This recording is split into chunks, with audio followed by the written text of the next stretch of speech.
All right. So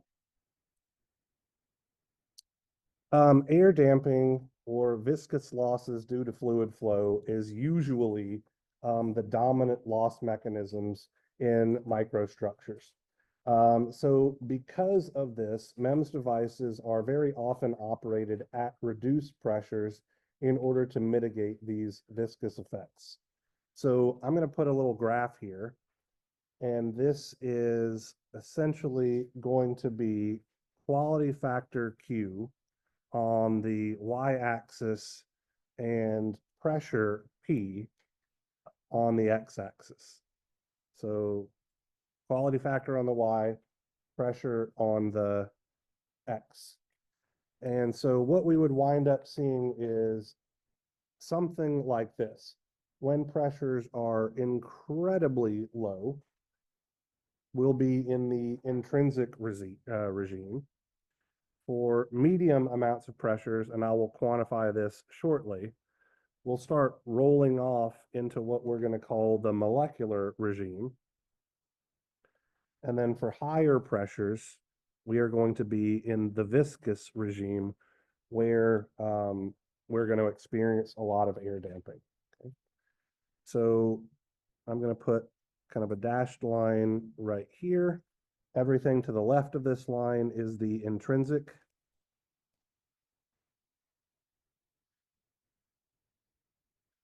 I'm going to put another dashed line around here.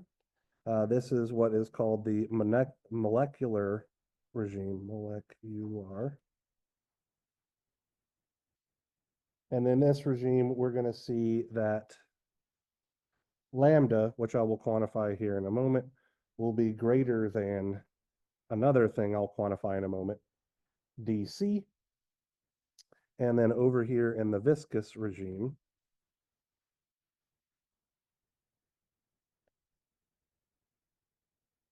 this is where our lambda is less than dc.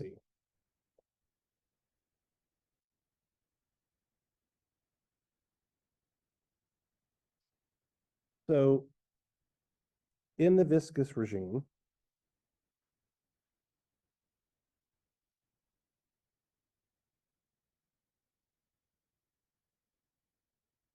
which is for pressures close to atmospheric pressure and greater,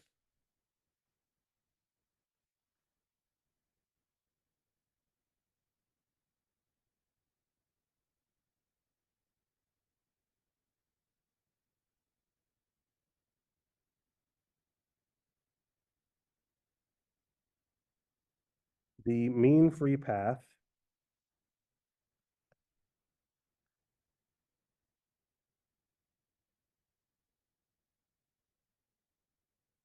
of air molecules is very small compared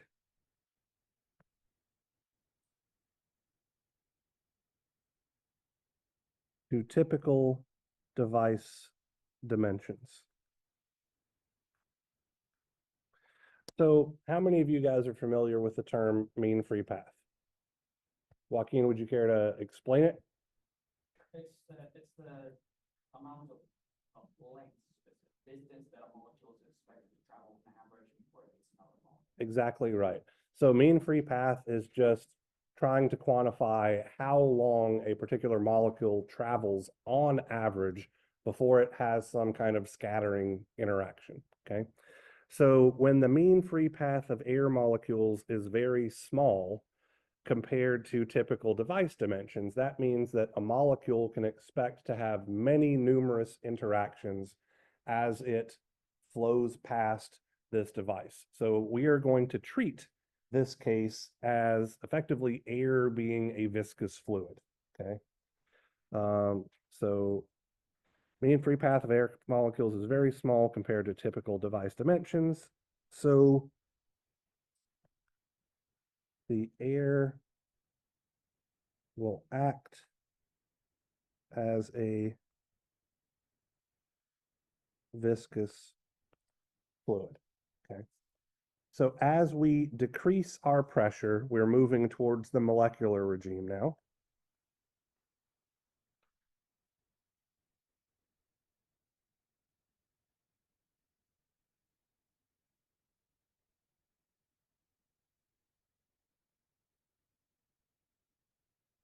So increasing pressure would be going towards the right. So we're starting from the right-hand regime and moving our way back towards the left. So as the pressure is decreased, fewer collisions occur.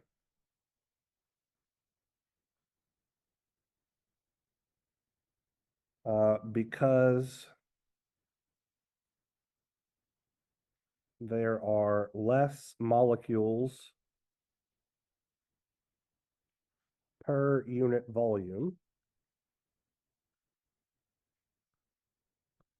to interact with.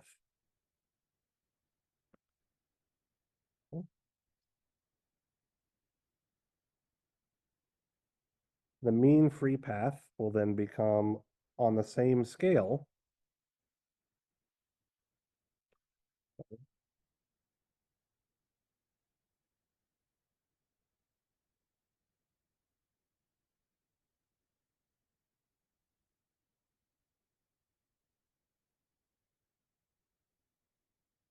similar scale to the critical device dimensions.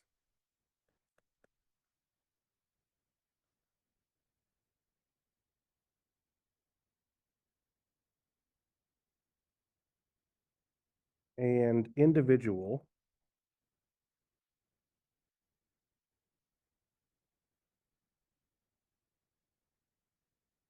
gas molecule slash device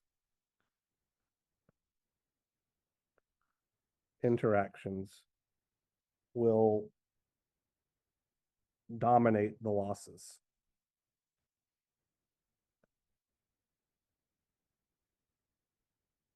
So this is our description of the molecular region, where that symbol D subscript C is the critical device dimension.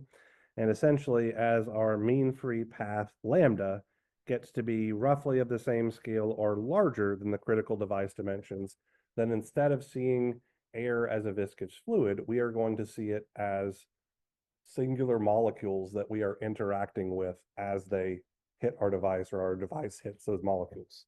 Okay. At very low pressures,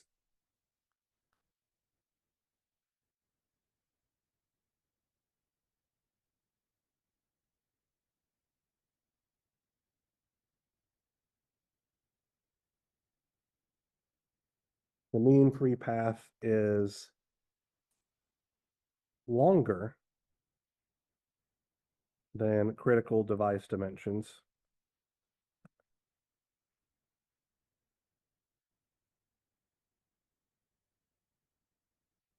And air damping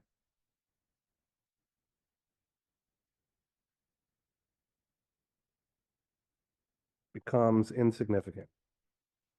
Misspelled that, sorry.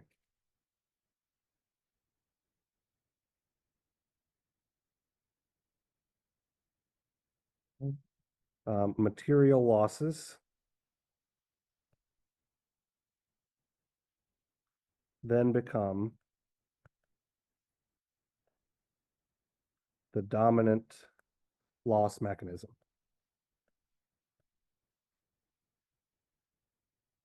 And this is our description of what's going on in the intrinsic regime, where we already talked about the intrinsic quality factor QI related to material losses during our last class meeting. Okay. Sounds like the side article you explained will be. So no, these are right. So right here, we have a mean free path of lambda that is significantly smaller than our critical device dimension. So we're going to have the most amount of interactions in this case because we're going to have lots and lots of scattering events. And that's going to cause lots and lots of mechanical losses, and therefore we're going to have the lowest possible Q in this particular regime. In our molecular regime, we are transitioning from where our mean free path lambda is on the same scale, if not slightly larger than our critical device dimensions. And so that's why we see our Q factor steadily increase as that mean free path gets longer and longer and longer in comparison, because we're having less and less interactions until we hit a very low pressure, at which point all of those interactions effectively no longer exist because there just aren't enough molecules for us to interact with. And that's where we're in the intrinsic region. So I'm going from, in these descriptions, from right to left. Looks like, or since he said the second paragraph that it equals, feels like it should be labeled the approximate equals that we see. So Greater. greater than or equal, I think would be fine here. Yeah, so we're being a little nitpicky. Like, I understand what you're saying. I'm going to leave it as is, because when they're of the same magnitude, we're still, that's where our molecular regime is. And as we get, when lambda is larger, but not significantly larger than, that would still be considered the molecular regime. So over here, we would have like lambda much, much greater than DC kind of thing. Is that an agreeable compromise, Jordan? Okay. All right. So let's look at some different models for air damping.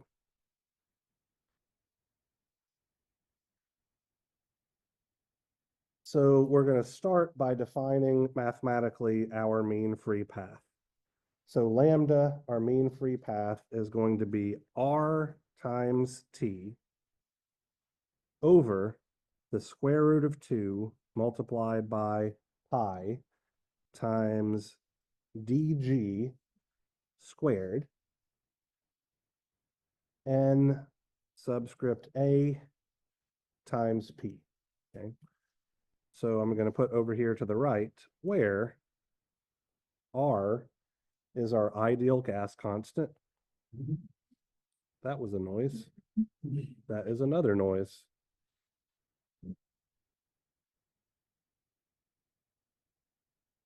Moving furniture sounded like flatulence to me for a moment. 8.3145 joules per mole degree Kelvin. T is the gas temperature.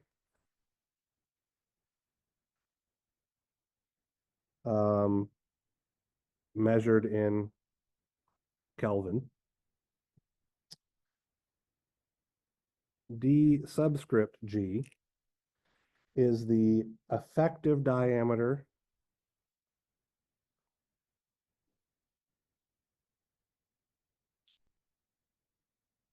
of the gas molecule.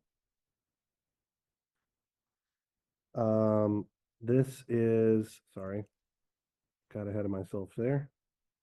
D sub G is 3.65 angstroms for air, or 0.365 nanometers.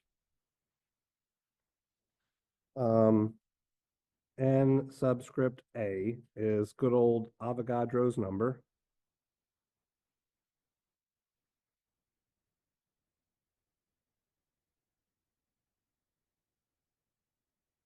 6.022 times 10 to the 23 atoms per mole.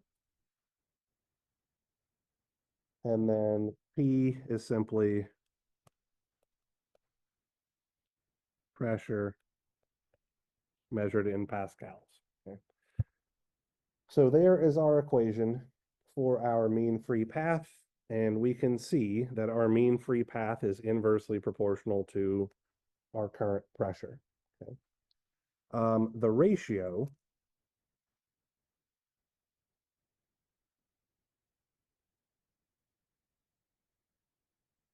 of the mean free path to critical device dimensions. Goodness.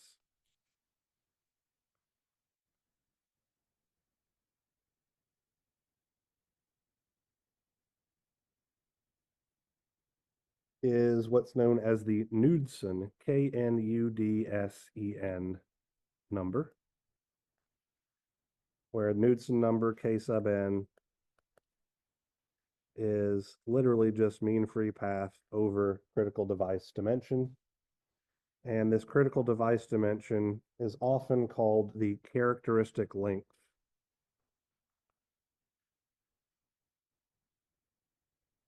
of a microstructure. So this might be the diameter of a microchannel,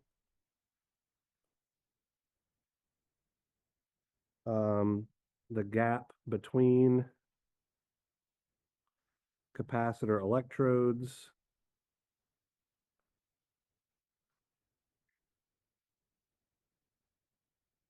etc. So the first type of damping that we might see is what's called squeeze film damping.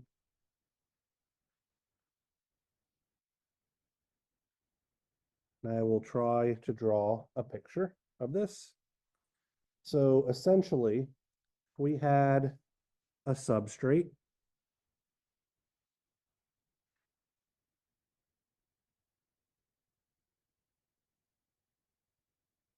like so, and we had a plate like maybe the electrode of a variable capacitor or something like that.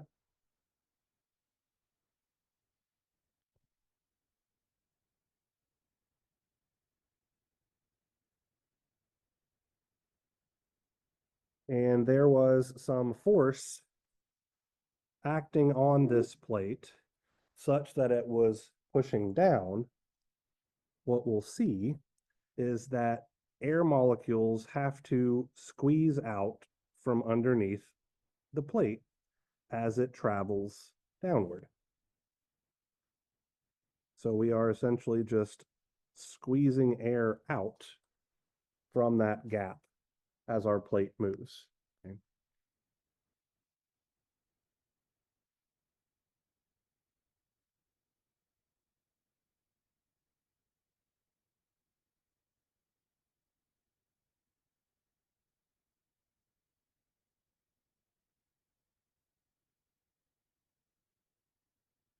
So this squeeze film effect governs the gas flow between two surfaces that are moving towards each other.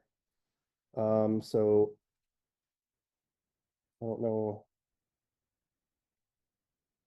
how much of this, I'll write it down just so that we have it. So the squeeze film effect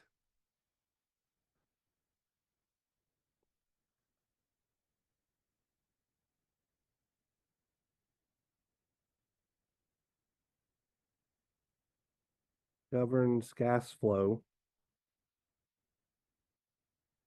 between two surfaces moving towards each other.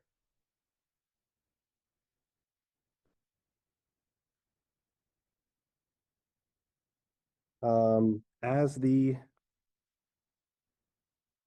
air gap is reduced, the volume between the two surfaces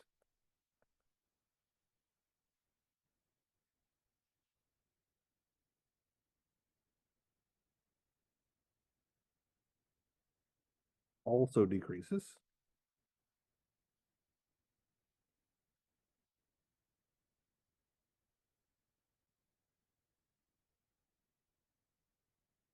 If the plate moves slowly,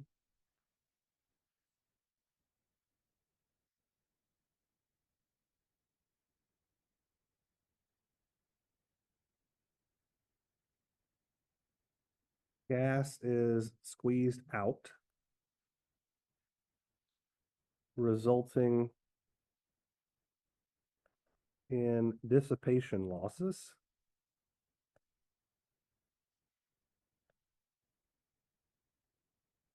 If the plate moves quickly,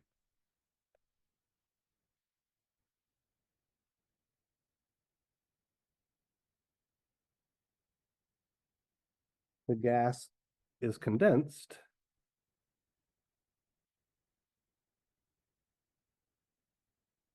and generates a restorative spring force.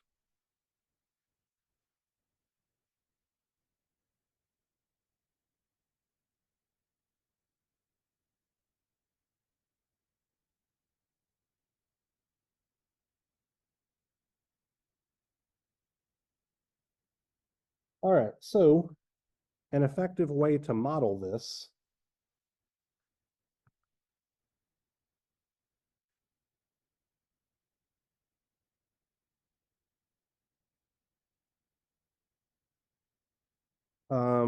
is to use an effective viscosity.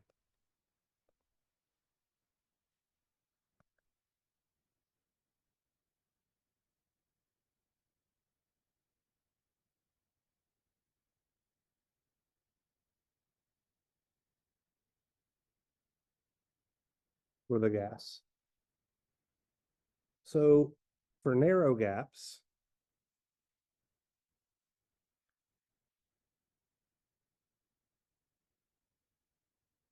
our effective viscosity, mu effective, is going to be our regular viscosity, mu, divided by 1 plus 9.638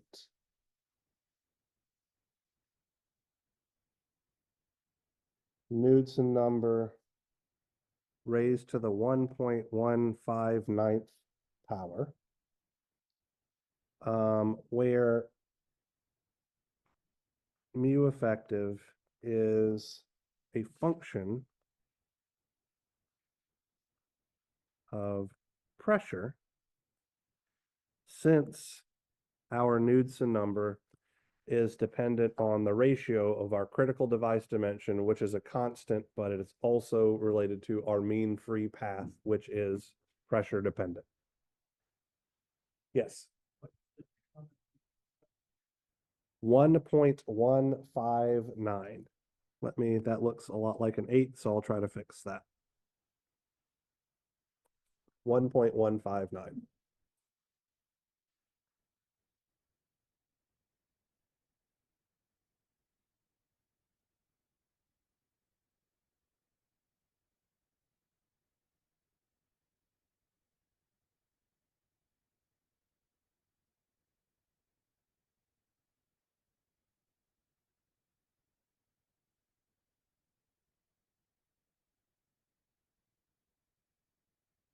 Restorative spring force.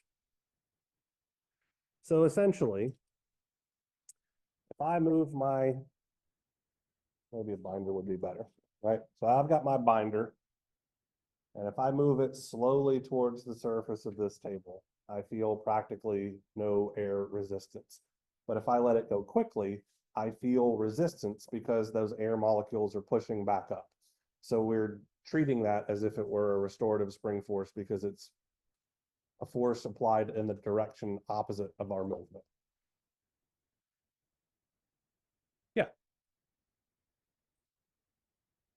All right, so let's determine what's called the squeeze number of a system.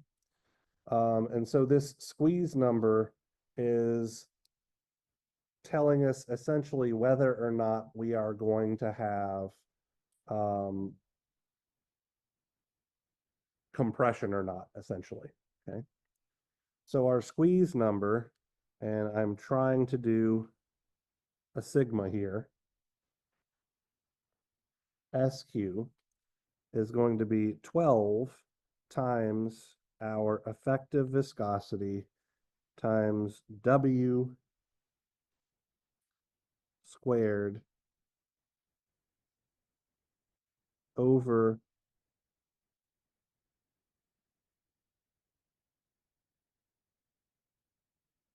P d squared. All of this is multiplied by omega. So this is our squeeze number.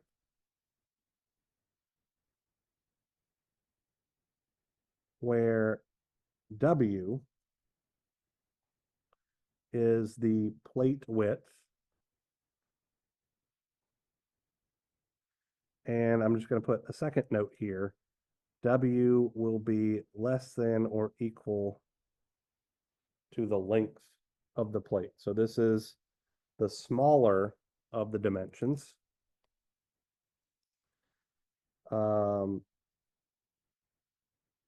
D is the plate separation distance.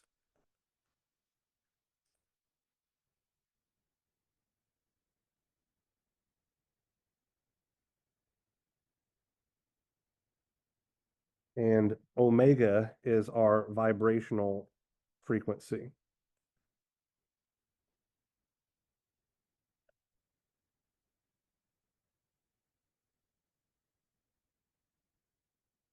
I think I've got all of our new parameters labeled here. So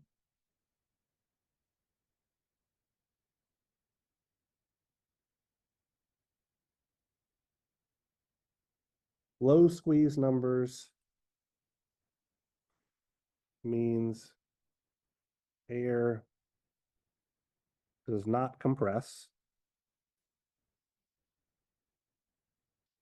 High squeeze numbers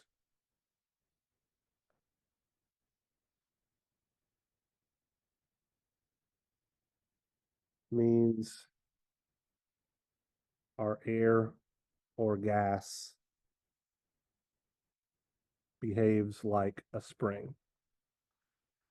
Now, I didn't have the forethought to look up what a low squeeze number or a high squeeze number is.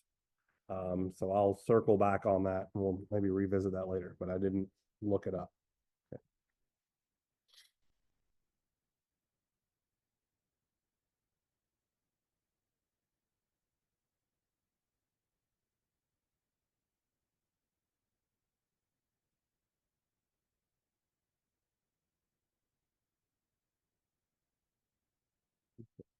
So I've got some more notes here related to a squeeze number. So when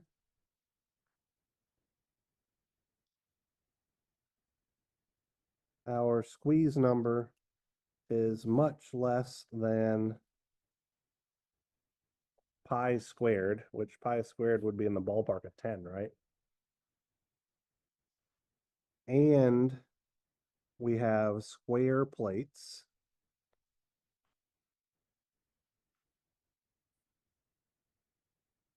W is equal to L.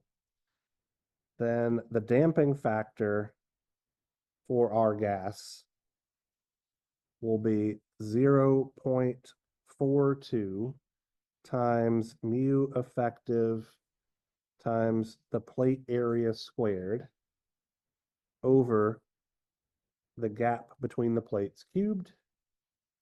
And the spring constant of our gas will be 0.25 times our effective viscosity squared, our plate area cubed, over our pressure times the distance between the plates to the fifth power, and all of that is multiplied by omega.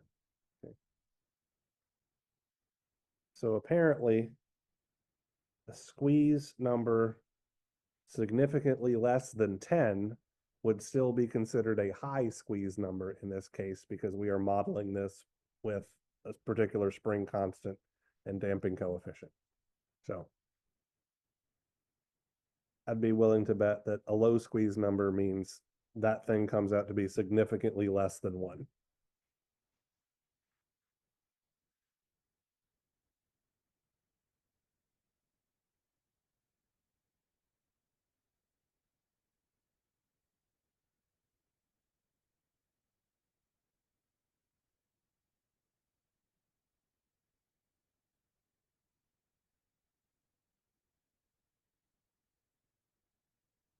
Okay. So looking through here, making sure I know where we're going. All right, so to reduce the effects of squeeze film damping,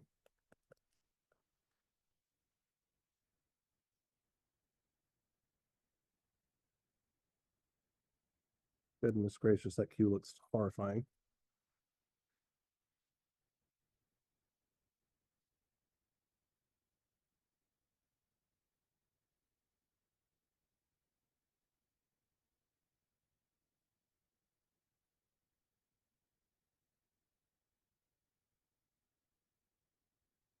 The plate can be perforated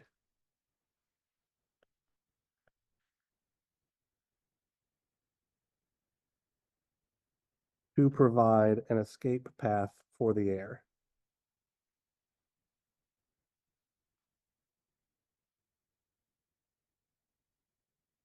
And I may be misremembering, and you guys definitely probably won't remember this, but way, way, way back at the very first or second day of class when I was showing you guys some examples of MEMS devices, I believe I showed you a MEMS variable capacitor that was a large rectangular plate connected on 4 suspension springs that can move into or out of the plane of the substrate. And that MEMS variable capacitor had a bunch of holes micro machined all over that plate. The purpose of those holes is to reduce the effects of squeeze film damping. Okay. So essentially what we would have is our substrate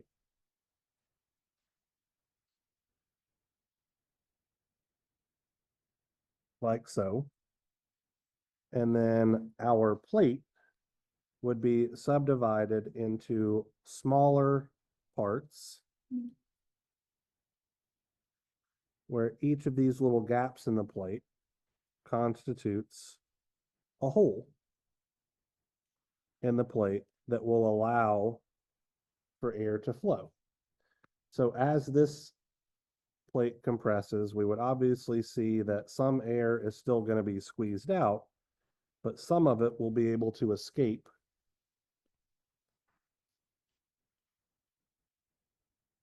through those small channels.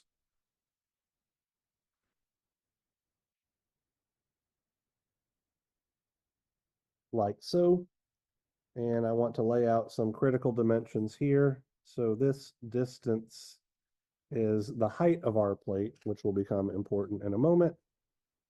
And then this distance right here is the distance between the plate and the substrate itself, that diameter D. So this is kind of a side view. On a top view, we might have something like this. So here's a hole. Let's say this is another hole. And so on and so forth.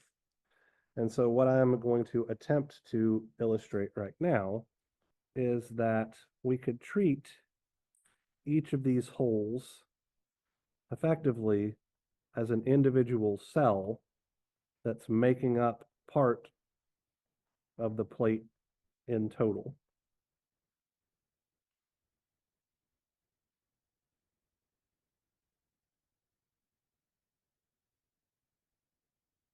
Where this diameter from the center of the hole out is what's called the cell radius, RC, and then this dimension from the center of the hole to the outer edge of the hole is the hole radius, R naught. So RC is the cell radius, and R naught is the hole radius. So this is, once again, a side view. And over here, this would be kind of a top view of what's going on.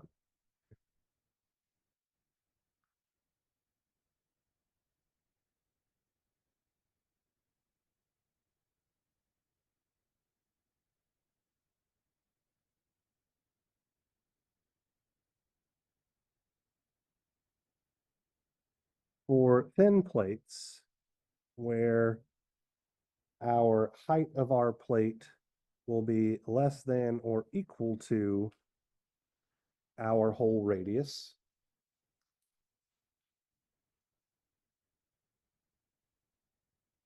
the flow resistance through the holes can be neglected.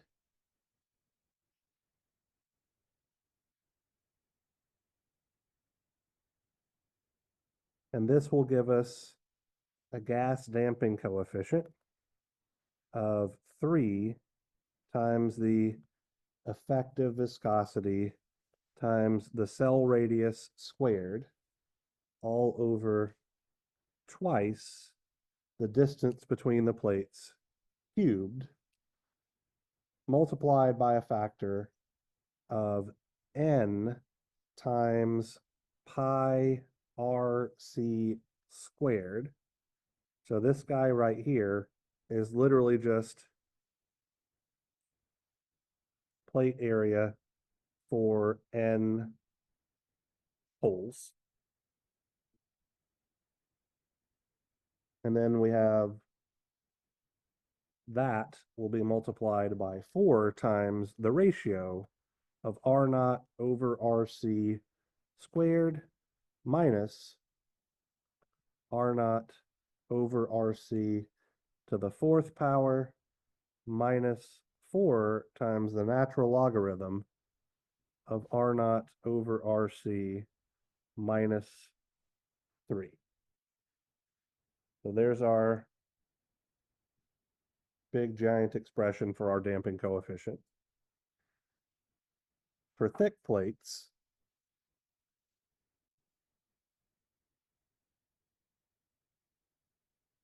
where H is greater than R naught,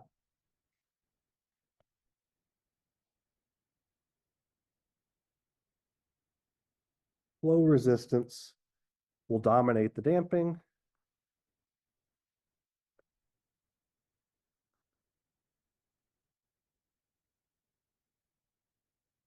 and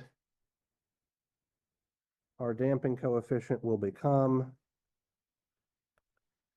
gamma gas is equal to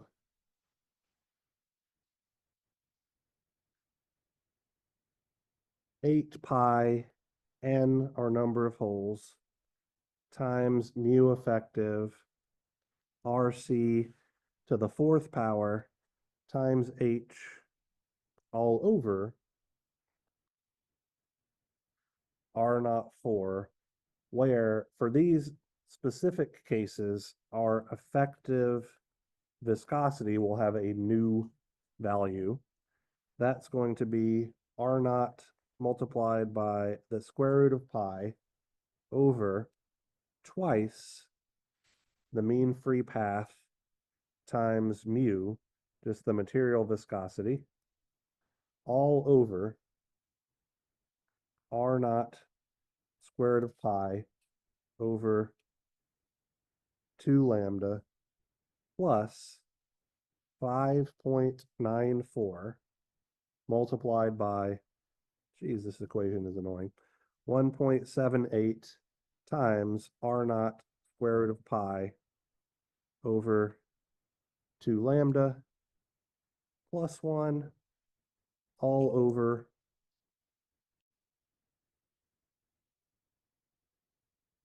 2.625 R naught root pi over 2 lambda plus 1. Close my bracket.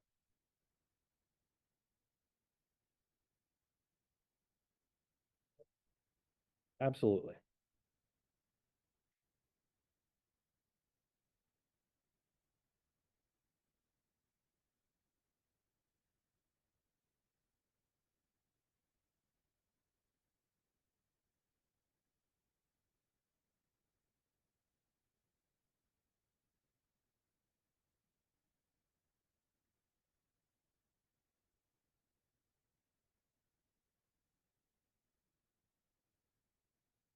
That's correct.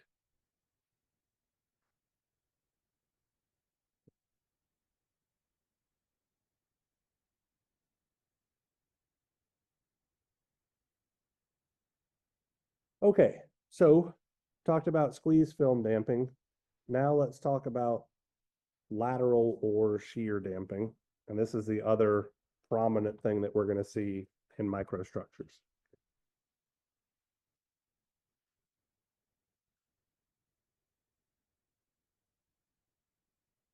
So in lateral damping,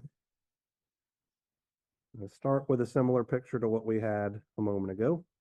We've got our substrate like so. We've got our plate up here, but now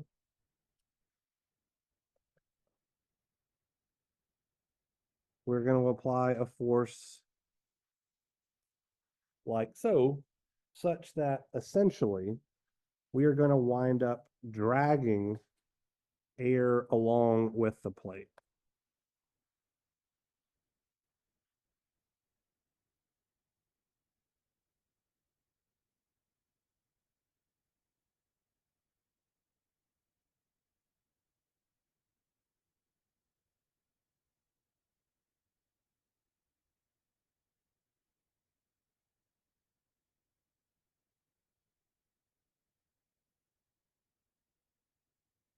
And this is essentially shear flow between our two surfaces. Okay. So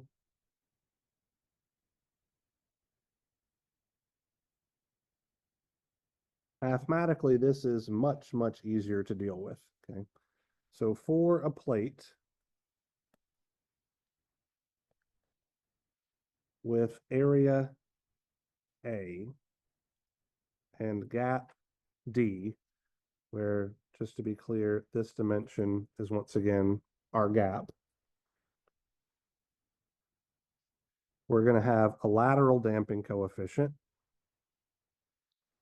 that is mu effective times the area over the gap, where our effective damping coefficient for shear flow is just mu divided by 1 plus twice our Knudsen number. And I have a note here. The effect of the moving air mass is neglected, and air drag from top and sides are also neglected. So that's literally just describing that air that's being dragged along underneath the plates. So to tie things up with a neat little bow here, we could look at a qualitative example of damping in a cone drive system.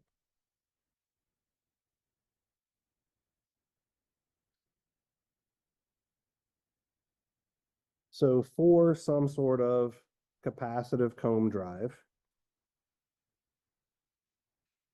where we have a comb structure suspended above a substrate like so, we might have numerous fingers. I'll just put them like so. So here is our fingers.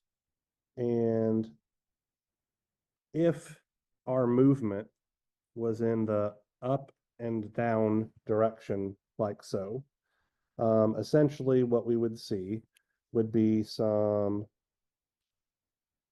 actually, the way that I have this written is this is a,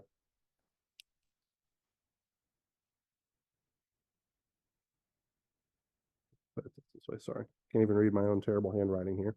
So let's call this guy a stationary finger, and this is a movable finger. So our movement is actually in the left or right direction. So we would wind up seeing a squeeze film damping between the two fingers.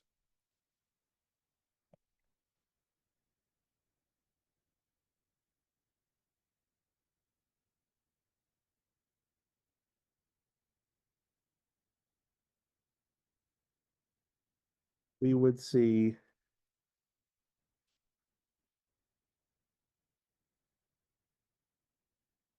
lateral damping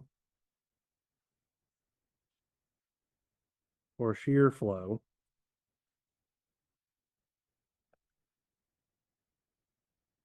between movable finger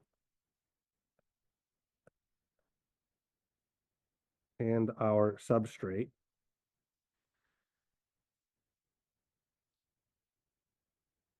We would have in this region, essentially, our air would be squeezed out. And so this is kind of a transition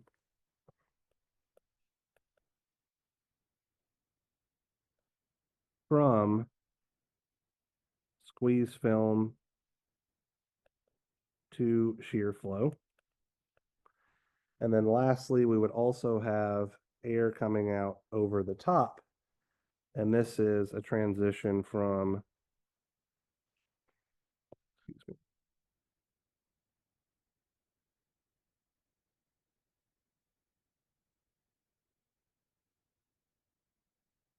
squeeze film, goodness, my hands are getting tired,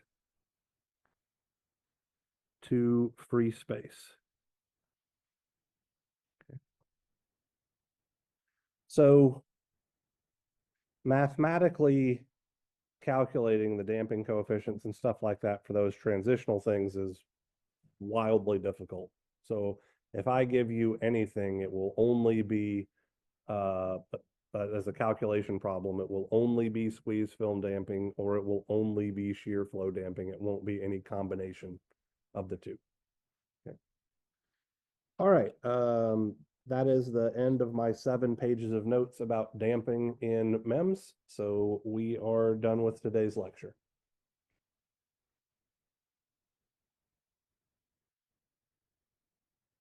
Scroll up.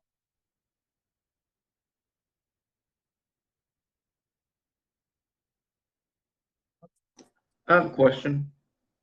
Let me answer Jordan's question real quick, Justin. Sorry, what was that? Why the this versus, just pull it back? So for some things, you can't necessarily operate under a vacuum. So this is definitely the option for if operating under a vacuum isn't an option, because obviously operating under a vacuum means you're just going to be dealing with intrinsic losses. So that is the best case scenario, but it is not always necessarily a valid option, right? So Well, I see before, I was with these, that we get the basically pull it back, you just like, I guess, define it, and like a block over or something. Now. So like, I think the issue would be like, so why you wouldn't necessarily want to do vacuum packaging for everything is the cost associated with vacuum packaging everything. Like that's just going to run up your cost because you have to have a cap on top of everything as well, which is more surface micro machining, wafer bonding and all of that kind of good stuff. So as best as I know, the only reason you wouldn't do that is to try to make your cost per device as small as possible. Election. So now I need to scroll back down. Okay. Cheston, what was your question? Since we're not having the presentations, what are we going to have class the last 3 days that was meant for?